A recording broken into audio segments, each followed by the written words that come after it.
Imagine walking into a room where everyone is trying to be heard.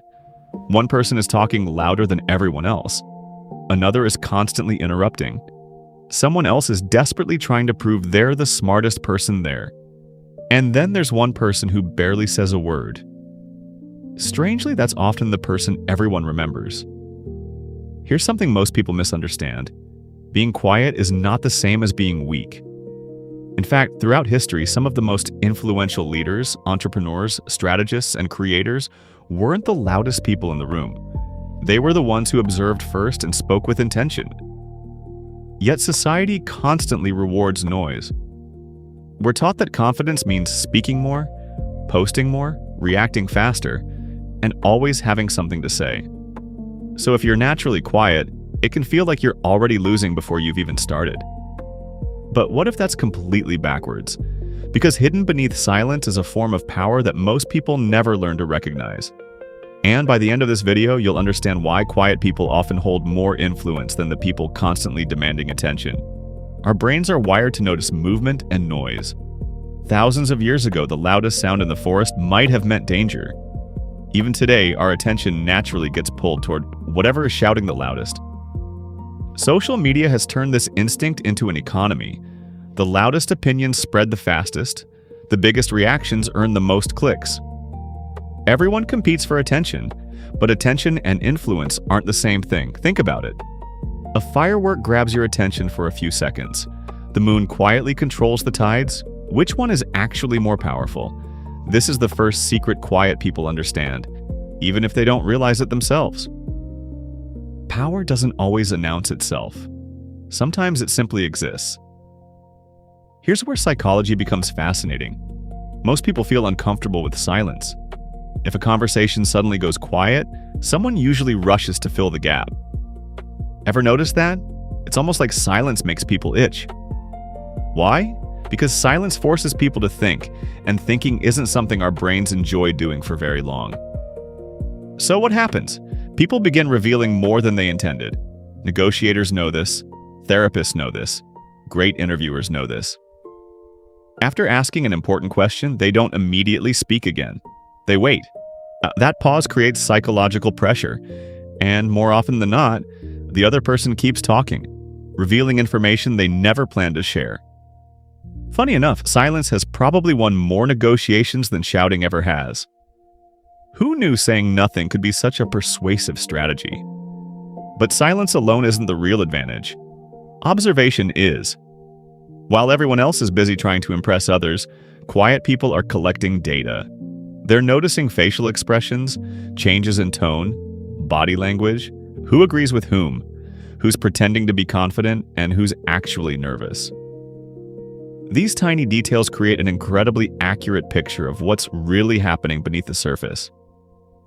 Most people only hear words. Quiet people often notice intentions.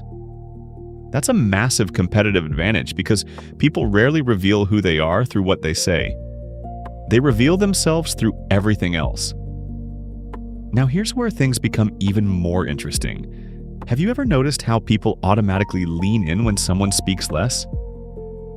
There's a psychological reason. Scarcity creates value. When someone talks constantly, every sentence begins to lose impact. But when someone rarely speaks, people assume those words must matter. It's the same reason luxury brands don't flood the market. Exclusivity increases perceived value. Your words work exactly the same way. The less unnecessary talking you do, the more weight your voice carries. That's why one sentence from a respected leader often carries more influence than 100 speeches from someone constantly seeking attention. It's not volume, it's precision. But there's another layer most people completely miss. Quiet people usually develop emotional control. Think about how many problems begin with impulsive reactions. Angry emails, regretful texts, arguments that should have never happened, social media posts deleted 10 minutes later. We've all been there. Well, hopefully not all of us. Quiet people tend to pause before reacting.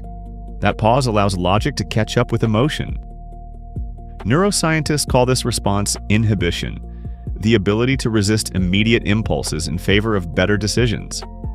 And this single skill affects almost every area of life: relationships, careers, finances, and leadership. The people who control themselves often end up controlling situations. That's real power. Now let me ask you something. Have you ever met someone who walked into a room and instantly commanded respect without saying much? No dramatic entrance, no loud jokes, no desperate need to impress anyone. Yet everyone somehow paid attention. Why? Because confidence doesn't always speak loudly. Insecure people often feel the need to constantly prove themselves. Truly confident people don't. They don't chase validation because they don't need it. Their silence communicates certainty. Ironically, trying less often makes people appear stronger. It's a psychological phenomenon called the confidence paradox. The less desperate you appear for approval, the more trustworthy you become. But here's the biggest misconception. Being quiet does not mean avoiding difficult conversations. It doesn't mean lacking social skills. It doesn't mean hiding from opportunities. That's not quiet strength, that's fear. Real quiet power is intentional. You speak when your words improve the conversation. You listen because you're learning, not because you're afraid. You remain calm because panic never solves problems. There's an enormous difference between silence driven by insecurity and silence driven by self-control. One limits your life, the other expands it. Understanding that difference changes everything. There's also something else happening beneath the surface. Quiet people often spend more time reflecting. Reflection strengthens self-awareness, and self-awareness is one of the strongest predictors of long-term success. If you don't understand your own emotions, how can you manage them? If you don't recognize your own weaknesses, how can you improve them? Most people spend their lives studying everyone else. Quiet people often spend time studying themselves. That's where genuine growth begins. Here's an idea that might completely change how you see yourself. Maybe you were never too quiet. Maybe you've simply been living in a world that's become addicted to noise. Think about modern life. Notifications, podcasts, music, videos, endless scrolling, constant opinions. Silence has become rare, and rare things naturally become valuable. The ability to sit quietly, to think deeply, to respond instead of react, that's becoming a superpower. Not because quiet people are magically smarter, but because they create space for better thinking. And better thinking creates better decisions. Better decisions create better lives. So the next time someone mistakes your quietness for weakness, smile. You don't need to convince everyone. Remember, mountains don't announce their height. The ocean doesn't need to prove its depth. And true strength rarely needs permission to exist. The people who constantly seek attention may dominate conversations, but the people who master observation, emotional control, intentional communication, and thoughtful action often end up shaping the outcomes everyone else lives with. That's the hidden power of being quiet. If you enjoyed this video and learned something new, don't forget to like, subscribe, and share it with someone who needs this reminder today. And if you're curious about the hidden psychology behind confidence, influence, and human behavior, stick around, because the next video might completely change the way you see yourself and the people around you.